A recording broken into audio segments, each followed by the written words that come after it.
Por gentileza, abra sua Bíblia comigo na segunda carta que Pedro escreveu à igreja na diáspora. As duas cartas que Paulo escreve, que Pedro escreve às igrejas, ele escreve a elas num momento diferente. Ele escreve no momento onde a igreja se espalhou pelo mundo por conta da perseguição que havia em Jerusalém.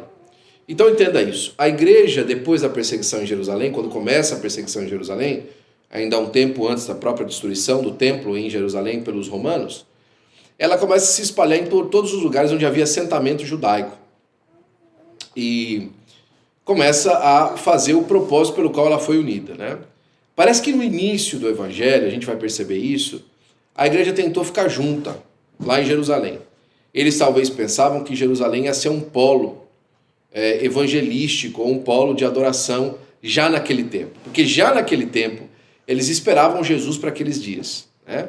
Com isso eu quero dizer para você que Jesus sempre manteve alerta, o Espírito de Deus sempre manteve a igreja alerta para a volta de Jesus. Porque a volta de Jesus por toda a história da humanidade, desde que o Senhor Jesus Cristo ascendeu aos céus, ali em Atos capítulo de número 1, é iminente. Ela está para acontecer. E os sinais vão acontecendo e vão se manifestando e vai dando certeza à igreja que sempre é esse o momento que nós estamos vivendo, o momento do arrebatamento da igreja. Mas pastor, passou tanto tempo e ainda não aconteceu? Pois é. Mas quando nós olhamos para as profecias bíblicas, nós percebemos que por diversas vezes os homens, observando o tempo e as estações, perceberam que era o momento. E não foi o momento. O próprio Senhor Jesus Cristo, em Atos capítulo de número 1, falou o seguinte: olha, não vos convém saber os tempos e as estações que o Pai estabeleceu pelo seu próprio poder. Mas vocês vão receber de poder para vocês serem testemunhas. O nosso trabalho, em qualquer tempo da igreja, é testemunhar que o Senhor Jesus Cristo veio ao mundo para perdoar os pecadores, para morrer na cruz do Calvário em lugar dos pecadores, trazendo perdão a eles, que ele ressuscitou ao terceiro dia e que ele breve vai voltar. E tudo isso manifestado através de sinais do seu poder, primeiramente na nossa vida e segundamente através da nossa vida. Então Pedro escreve nesse momento onde a igreja se espalhava. E era importante falar para a igreja espalhada que momento que eles estavam vivendo, como é que eles estavam vivendo. E aqui no capítulo de número 3, versículo de número 9, a gente percebe um excerpt, né, um pedacinho disso que Pedro estava falando. O Senhor não retarda a sua promessa, ainda que alguns a tenham por tardia, mas é longânimo para que convosco, não querendo que alguns se percam, senão que todos venham a arrepender-se. Nesse momento que Pedro fala isso, ele dá sinais, claramente, de que o Senhor Jesus Cristo, de que Deus, o nosso Pai, de que o nosso eterno Deus, na sua pessoa trina, ele tem expectativas quanto à pregação do Evangelho. E ele está pregando e ele está manifestando nos corações dos crentes, daqueles que pregam a sua palavra, isso é cada crente, que eles esperem um resultado a respeito disso. E de que Deus está trabalhando para que esse resultado aconteça e Deus tem expectativas quanto que esse resultado aconteça. Ok? Ele não tem a sua promessa por tardia, ele não tem a sua promessa por atrasada, ainda alguns têm por tardia, mas ele é paciente para com vocês. Não querendo que alguns se percam, senão que todos. Aqui a palavra todos é uma palavra que tem a sua expressão no original, a palavra pan. E pan significa tudo, todo o conjunto de pessoas, né? Que todos venham a arrepender-se. Então, o estudo de hoje vai falar sobre uma questão bastante polêmica que tem surgido na igreja já há centenas de anos. E eu não espero hoje terminar essa polêmica. Eu não espero que esses breves 40 minutos que a gente passa junto aqui vai terminar essa polêmica. Mas eu espero que esses próximos minutos vai trazer clareza para você do que aquilo que nós acreditamos e por que nós cremos dessa maneira e porque nós entendemos pelo Espírito de Deus e revelação da Escritura, essa é a maneira correta de se entender essas coisas.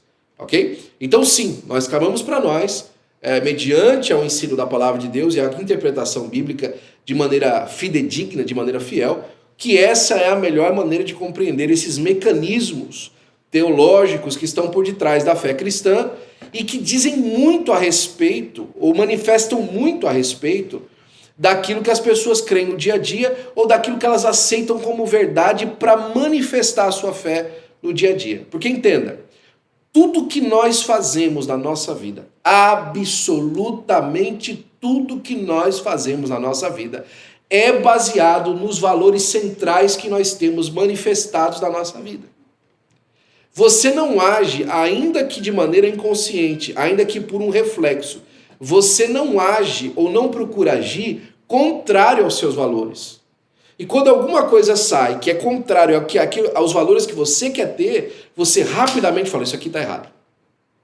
Porque você não quer ter aquele valor. Dessa mesma maneira, quando a gente compreende algum desses mecanismos, você vai perceber como que algumas maneiras que as coisas são apresentadas pode trazer um conforto que é nocivo. Porque, por exemplo, se você está de guarda, durante a noite, lá no quartel, e quem já passou pelo quartel sabe disso, né? Você pode até estar confortável na sua posição lá sentado na sua cadeira na guarita, mas você não pode dormir. Mas se você soubesse que o cabo não vai passar durante a noite e que ninguém vai encostar naquele lugar, que não existe perigo nenhum, você dorme, não dorme? Vai ficar acordado para quê? Não existe perigo nenhum. Você só não dorme e você só procura não dormir se você entende que existe um perigo pelo conforto. Da mesma maneira, existem áreas da nossa vida que você não pode ficar confortável, você não pode dormir.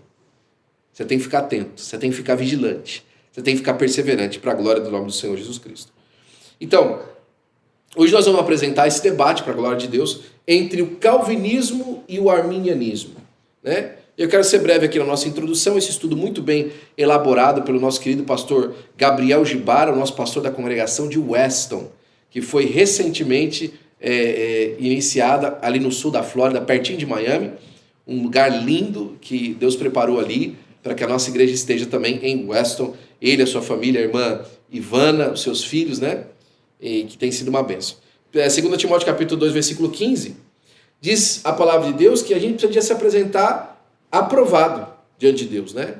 Como obreiro. E aqui obreiro não é a palavra simplesmente o pastor, mas é aquele que milita na obra de Deus. Então você é um obreiro, né? Essa palavra inclusive foi dada para Timóteo, que era um obreiro. Como obreiro que não tem do que se envergonhar, que maneja bem a palavra da verdade. E esses dois termos, o calvinismo e o arminianismo, são dois grandes sistemas teológicos dentro do cristianismo e eles tentam explicar a relação, presta atenção nisso, a relação da soberania de Deus e a responsabilidade humana no que diz respeito à salvação. Então, primeiro o calvinismo. O calvinismo é um movimento religioso protestante, ou seja, surge depois da Reforma Protestante de 1500, que foi através de Martinho Lutero, e ele tem como primeira pessoa aí as interpretações e as ideias de Lutero feita por João Calvino. É um estudioso que era suíço e também francês, ele foi inclusive prefeito de Genebra, né? E ele eram pensadores, ele e Lutero eram pensadores, que eram insatisfeitos com alguns comportamentos do clero católico e discordavam da teologia. Calvino foi para Genebra, na Suíça, onde sistematizou e ministrou sua crença. As suas ideias influenciaram a formação de igrejas em todo o mundo, como as igrejas reformadas na Suíça e francesa, e um grande nome hoje do trabalho que João Calvino fez é a igreja presbiteriana. A igreja presbiteriana, ela crê nesse modelo que João Calvino estabeleceu, ok? Que é aquilo que a gente chama de calvinismo. O arminianismo, no entanto, ele surgiu um pouquinho depois, lá na Holanda, né? É um teólogo que surgiu dando uma resposta ao calvinismo, né? Os arminianos acreditam que a salvação futura e a vida eterna são seguras em Cristo e protegidas de todas as forças externas. No entanto, ela é condicional ao crente permanecer em Cristo, né? A Assembleia de Deus, por exemplo, nós somos dissidentes do movimento metodista de John Wesley, que era um arminiano que acreditava, cria e pregava e ministrava a partir do pensamento de João Armínio por muito tempo, né?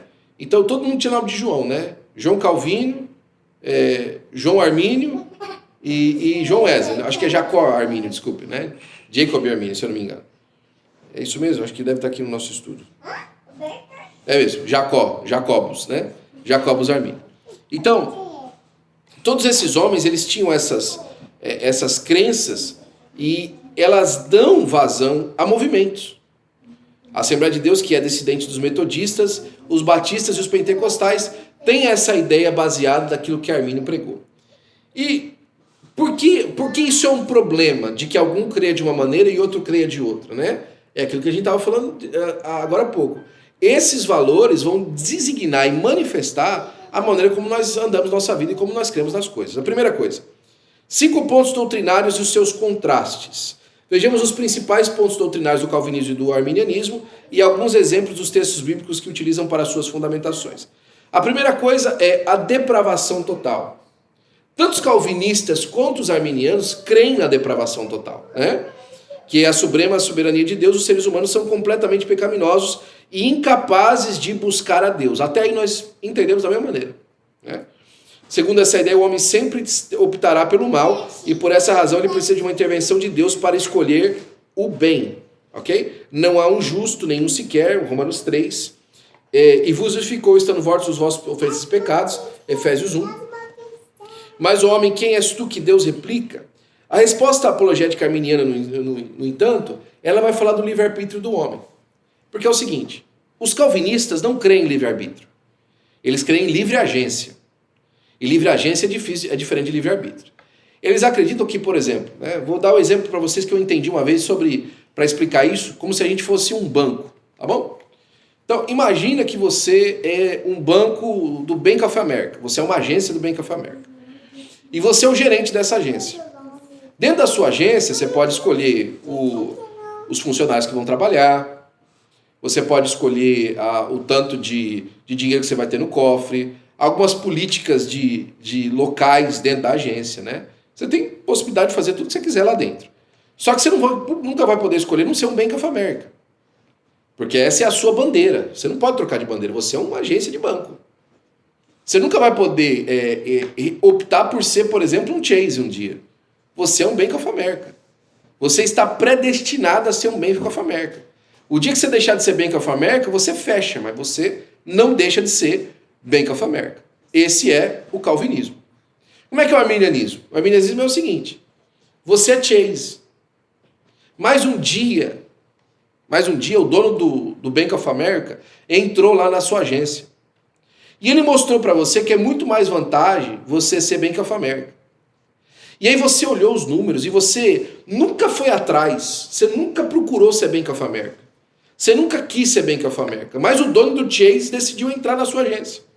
Ele bateu lá na porta, ele te pediu licença e ele mostrou como sendo Chase você estava perdendo coisas na sua vida.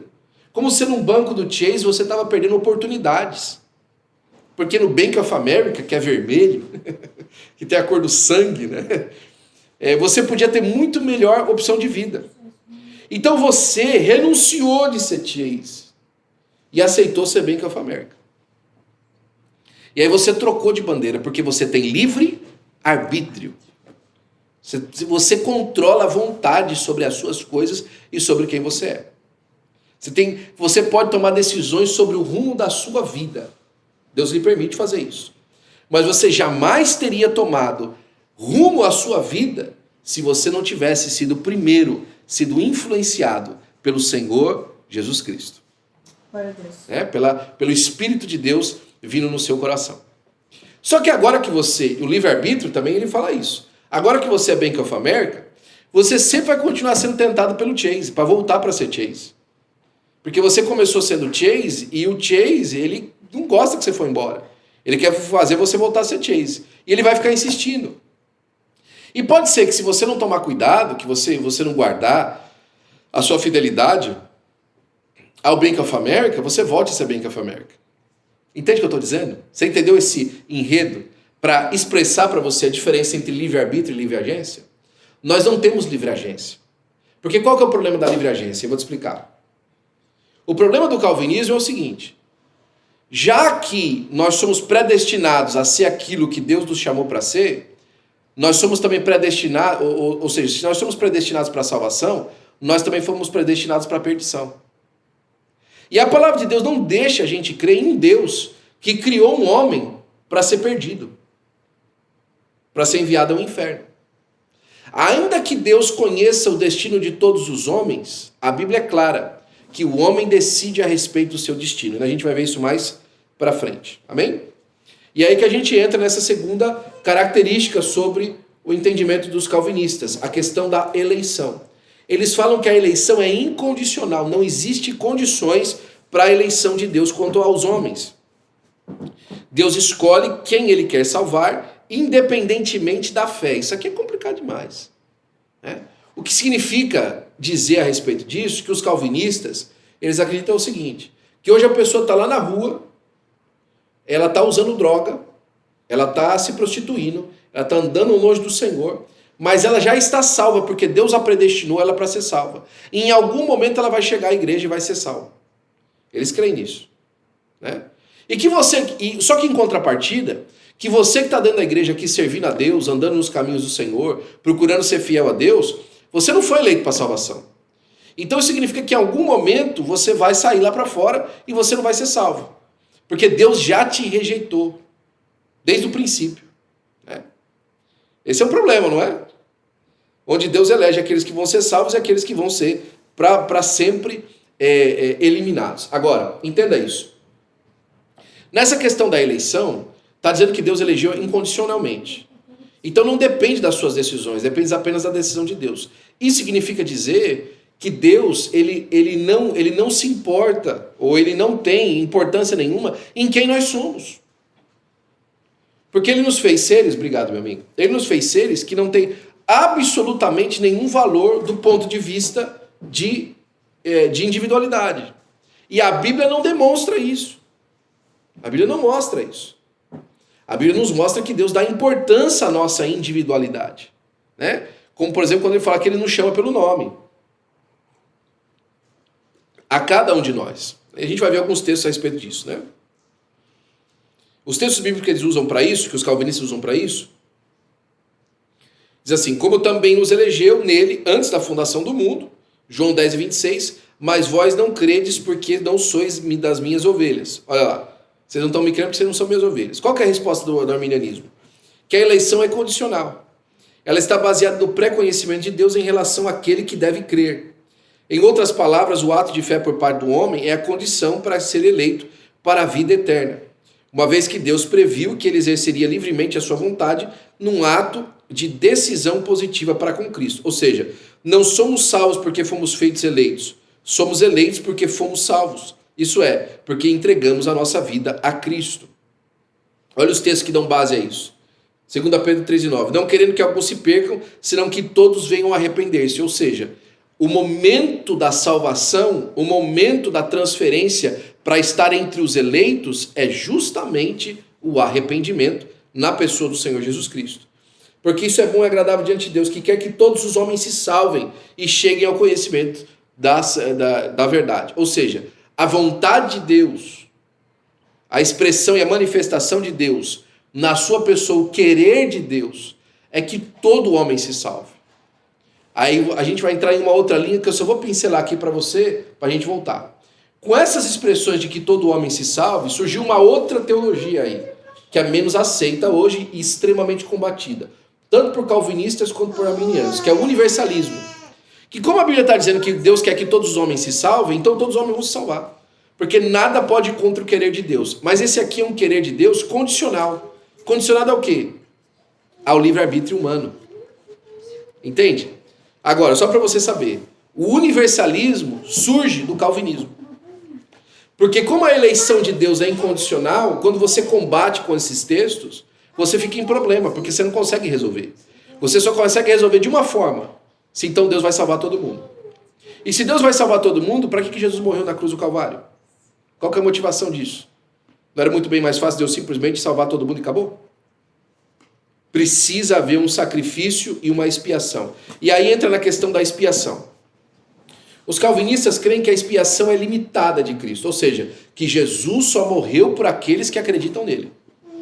Que a morte de Jesus não é pela humanidade, é só pelos eleitos, né? O bom pastor dá a vida pelas suas ovelhas, lá em João capítulo 10. Ou seja, porque é sua ovelha, ele não dá a vida. E aos que predestinou também os chamou, em Romanos 8:30.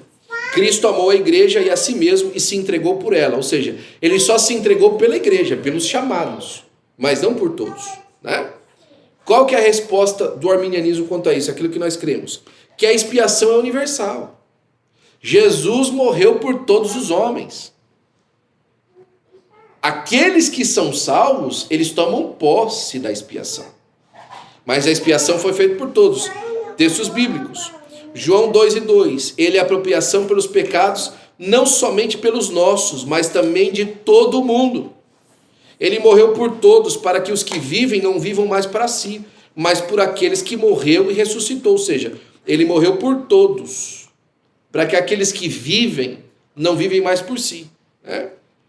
Porque para Cristo, por Cristo trabalhamos e lutamos, pois esperamos no Deus vivo, que é o Salvador de todos os homens, principalmente os fiéis. E aí eu gosto também que Tito, capítulo 2, versículo 11, que a graça de Deus se há manifestado, trazendo salvação a todos os homens. Todos os homens, né? Começando por aqueles que se entregam a Jesus. Mas aqueles que não se entregaram, 2 Pedro 3:9, o Senhor está esperando. Ele não é tardio, mas ele é longânimo, para que aqueles que andam na perdição possam encontrar. Então, lembra do drogado lá na rua? Que eu falei para você que a eleição diz que, mesmo que ele está na rua, ele vai vir lá para dentro. O que a eleição incondicional diz é que tanto aquele que está lá na rua, quanto aquele que está aqui dentro, podem alcançar a salvação. E tanto aquele que está lá na rua, quanto aquele que está aqui dentro, podem perder a salvação, se não se manterem fiéis, se não buscarem ao Senhor Jesus Cristo, o nosso Deus. E aí a gente entra na graça de Deus.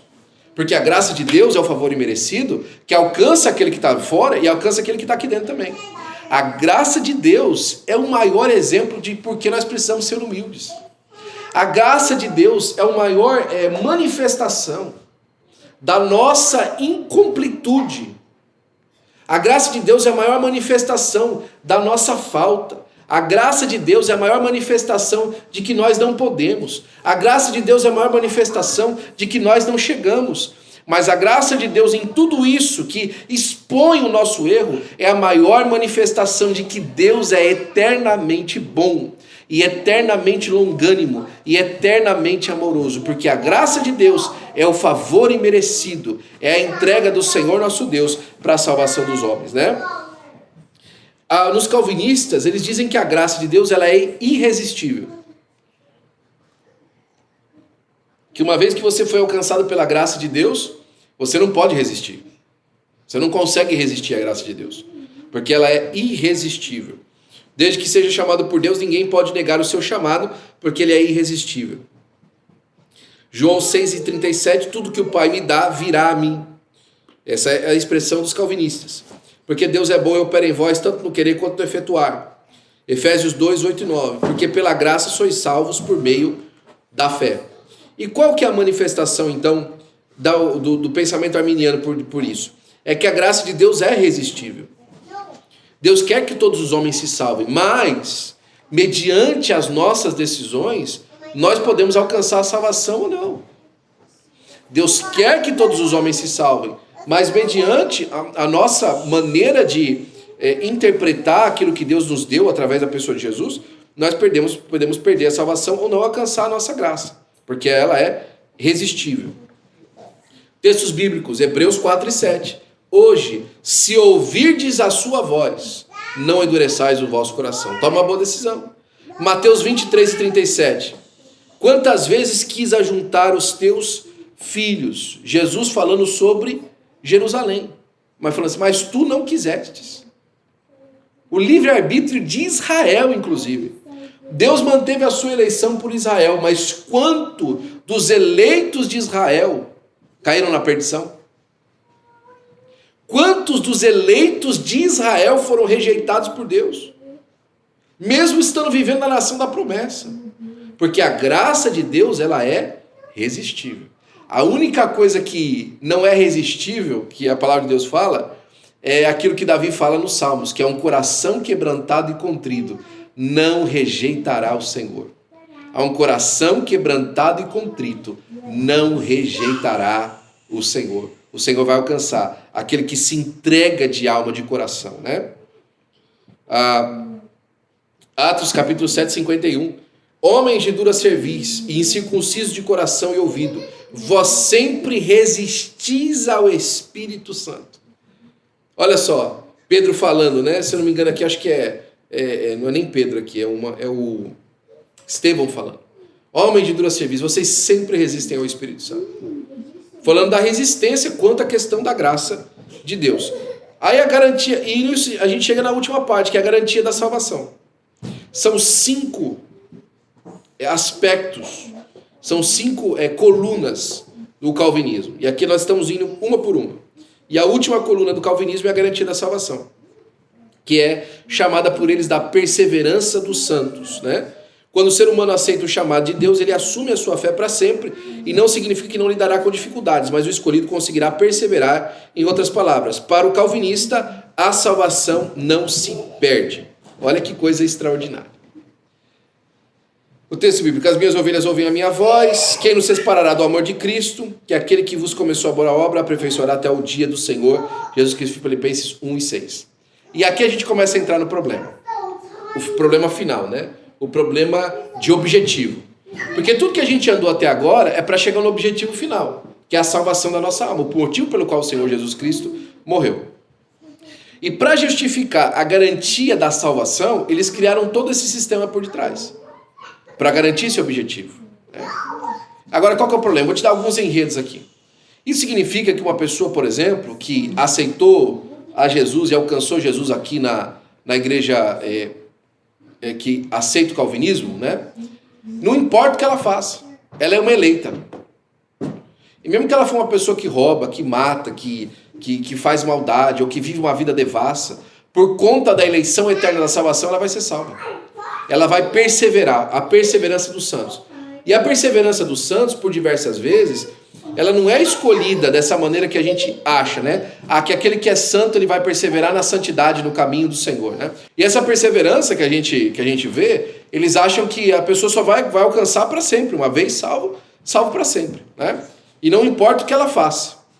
Isso é complicado, irmãos, porque isso deixa muito espaço aberto para uma vida devassa.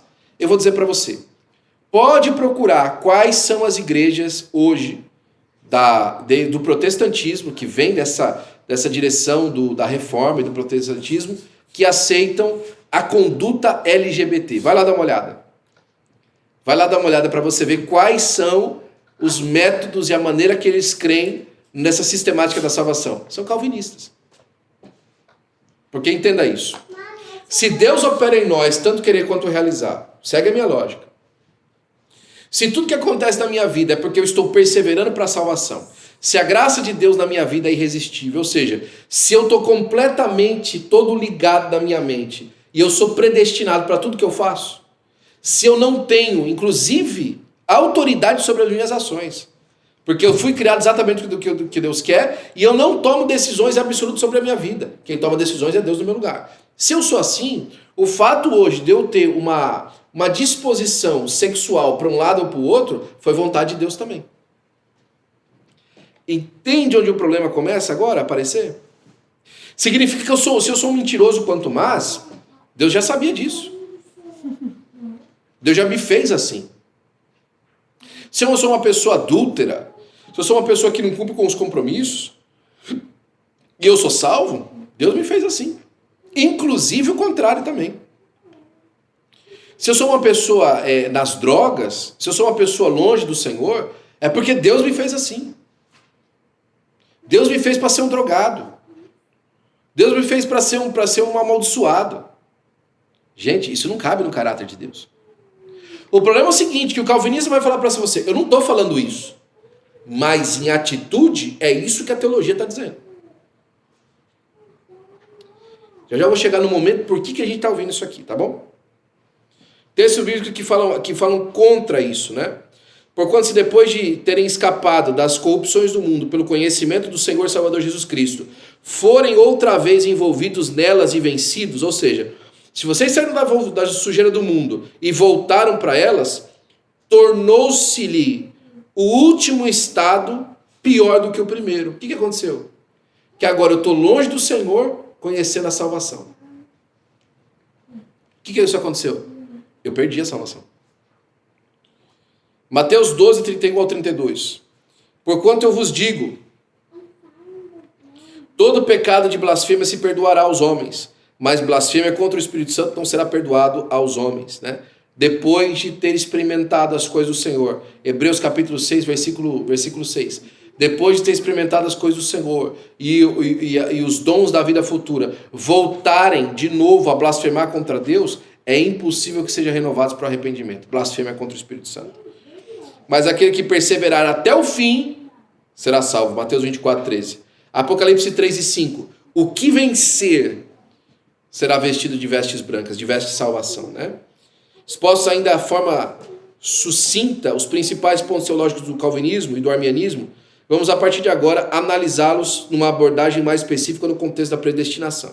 E é aqui que a gente entra agora, nós estamos começando a terminar, mas tudo isso parte do princípio de que o foco final, como eu acabei de falar para você, é chegar à salvação. E dentro da perspectiva calvinista, você só pode chegar à salvação, inclusive à perdição, se você for predestinado para ela. Ou seja, de que nada do que acontece aqui na nossa vida na Terra é natural, né? É como, por exemplo, o pessoal diz no islamismo, está tudo escrito. Está tudo escrito. Irmão, está tudo escrito na palavra de Deus. Tudo aquilo que é a manifestação universal do querer de Deus vai acontecer, independente das nossas atitudes, mas aqueles que alcançam a salvação, alcançam por ter abraçado Cristo. E abraçado Cristo segundo a sua vontade de querer abraçar Cristo. Influenciados pelo Espírito Santo? Absolutamente, mas isso todos os homens. Mesmo os que rejeitaram Cristo, foram influenciados pelo Espírito Santo para abraçá-lo, mas rejeitaram. Ninguém que anda nessa terra está sendo olhado pelo céu e fala assim, você não entra. Eu não quero você aqui. Deus não faz acepção de pessoas. Deus quer salvar todos os homens, né? A eleição divina e a predestinação. Outro esclarecimento essencial diz respeito à questão da eleição divina. A gente já falou disso, né? A eleição é da igreja. Deus elegeu para si um povo chamado igreja, e não indivíduos isolosamente. Isso quer dizer que a igreja, isto é, o corpo de Cristo, estará eleito para a salvação. Ou seja, Deus elegeu a igreja. Quem participa da igreja não foi previamente eleito, foi chamado a participar. Ele foi convidado pelo Espírito Santo para participar daquele grupo de eleitos. Ele decide, pelo Espírito de Deus, a aceitar o sacrifício de Jesus e participar do lugar da eleição da igreja. Agora é importante isso. Não existe nenhum outro corpo andando na face da terra que seja eleito para a salvação, a não ser a igreja. Isso é importante que você saiba. Isso tanto os calvinistas quanto os arminianos concordam. Que não existe outro corpo na terra andando hoje que tenha sido eleito para a salvação, a não ser a igreja. Ou seja, os únicos que vão alcançar a salvação no Senhor Jesus Cristo é a igreja. E essa igreja não é essa igreja aqui, essa comunidade nossa aqui, a nossa congregação aqui em Los Angeles. Não, é a igreja com I maiúscula, é a igreja universal. É a igreja católica no seu sentido original, porque católico significa universal. E a igreja universal não é a igreja universal do bispo Edir Macedo. É a igreja com I maiúsculo. Todos aqueles que fazem parte dos eleitos de Deus, ou seja, que vieram a participar dessa comunidade de eleitos, ok? Através do sacrifício do Senhor Jesus Cristo. Existem muitas contradições, né, do calvinismo com as Sagradas Escrituras, mas a principal, irmãos, e a que mais nos pega o coração, é esse fato, né, de que Deus ter eleito pessoas para a perdição eterna.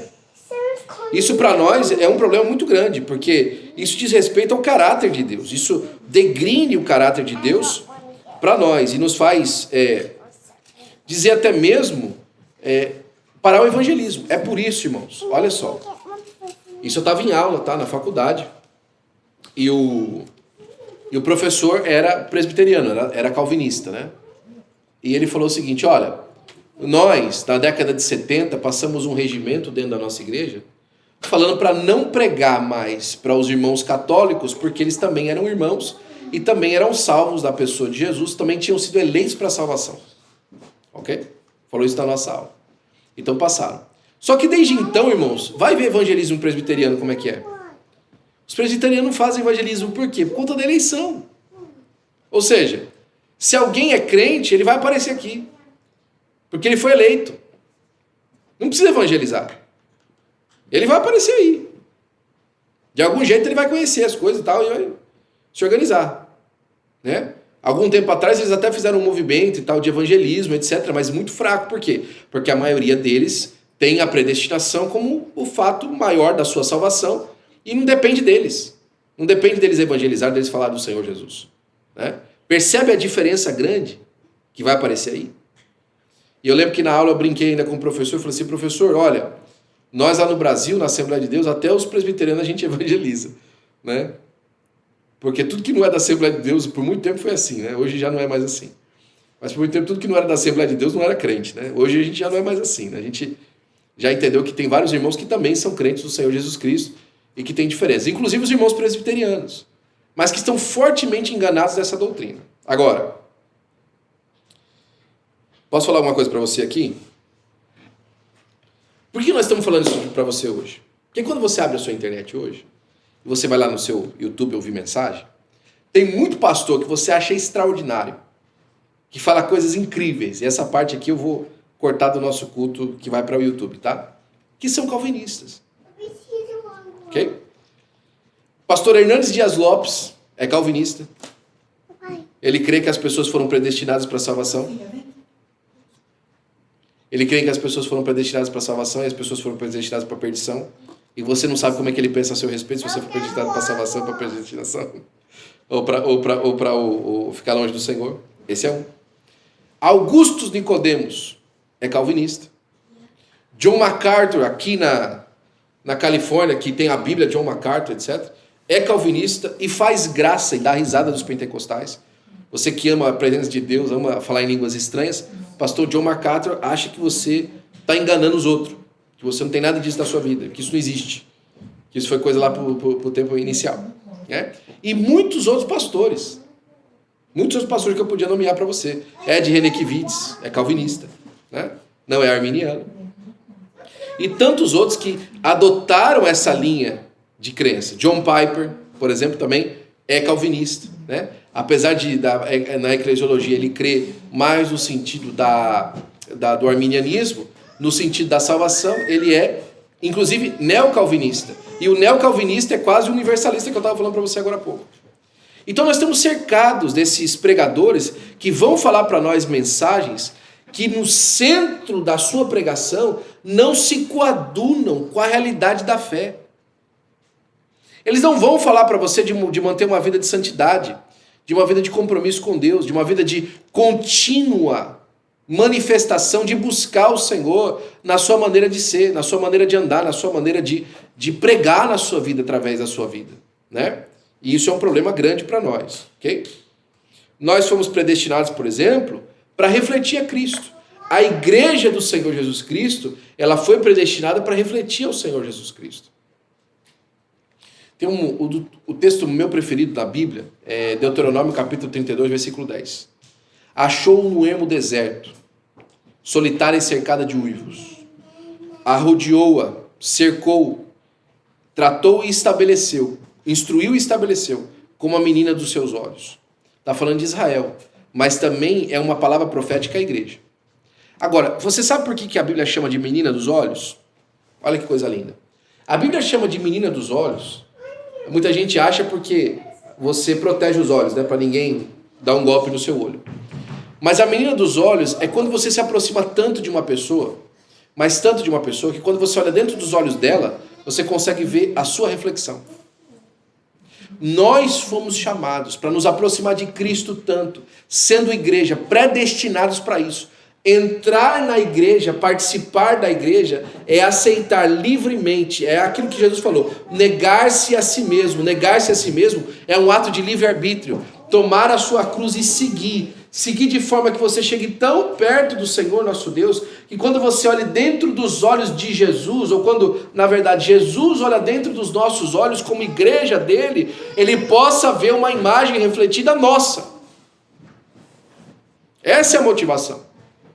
Esse é o porquê. E dentro desse aspecto, não existe isso. Não existe essa motivação, né?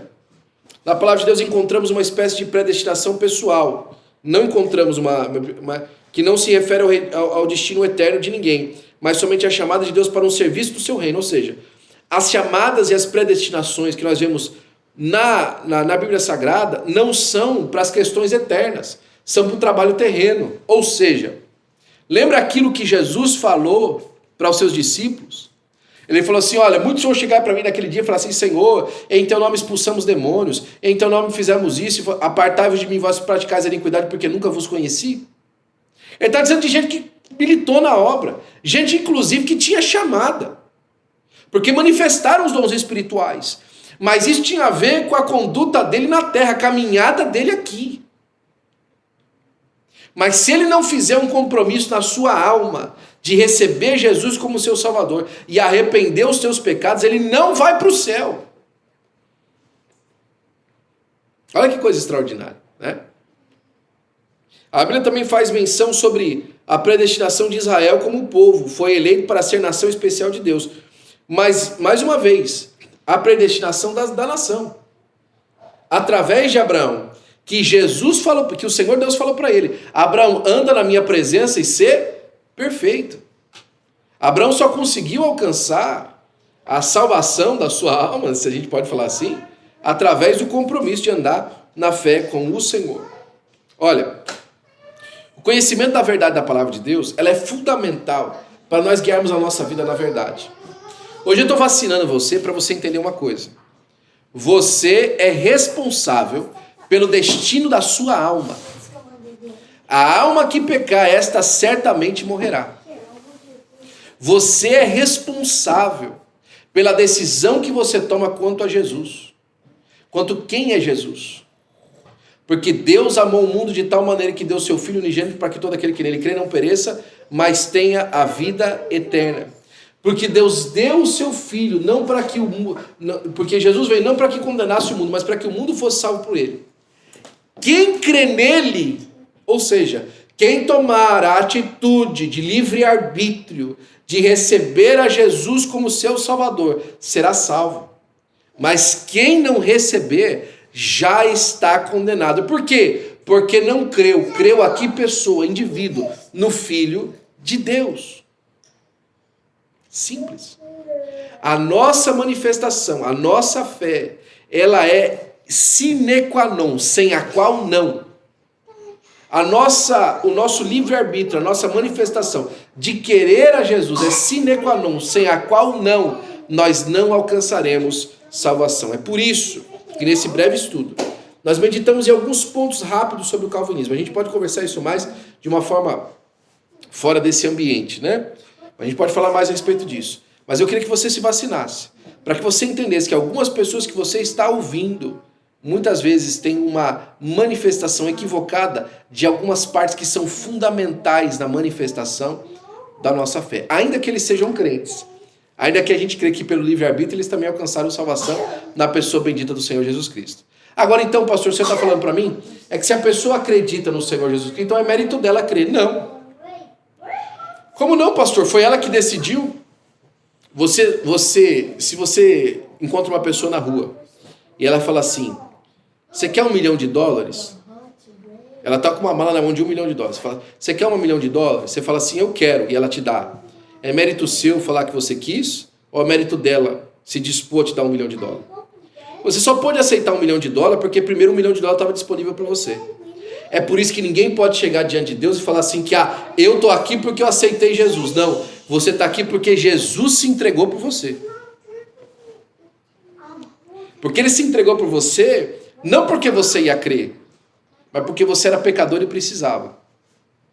É isso que a Bíblia fala, que nós somos salvos pela fé. E isso não vem de nós, é dom de Deus. Ou seja, quem abriu a porta da salvação foi Jesus, não fomos nós. Não fomos nós que batemos na porta e ela falou assim, Jesus nos salva. Não, foi Ele que veio aqui e mostrou, manifestou a salvação para nós. Se Jesus não tivesse vindo aqui, nós não estaríamos aqui nesse culto hoje, falando assim, glória a Deus porque Ele veio. Mas Ele veio, manifestou isso para nós e transformou o nosso coração através daquilo que nós pedimos para que Ele fizesse. É por isso que se aproximar de Deus, se aproximar do Senhor nosso Deus, Ele é um compromisso seu, você tem que se aproximar dEle para a glória do nome do Senhor Jesus Cristo. No final das contas, o nosso Deus quer que todo homem se salve e alcance o conhecimento da verdade. Isso é para você, para a sua família, para os seus filhos. Cada um deles vai tomar essa decisão. Ele vai tomar essa decisão porque você vai pregar. Você vai pregar com tanta graça que o Espírito de Deus vai bater na porta do coração e a pessoa vai abrir a porta do seu coração. Mais uma vez, eis que estou à porta e bato. Se alguém ouvir e abrir a porta, então eu te entrarei e cearei com ele, e ele comigo. É livre-arbítrio. É a porta do Senhor aberta para a glória do nome de Jesus. Amém?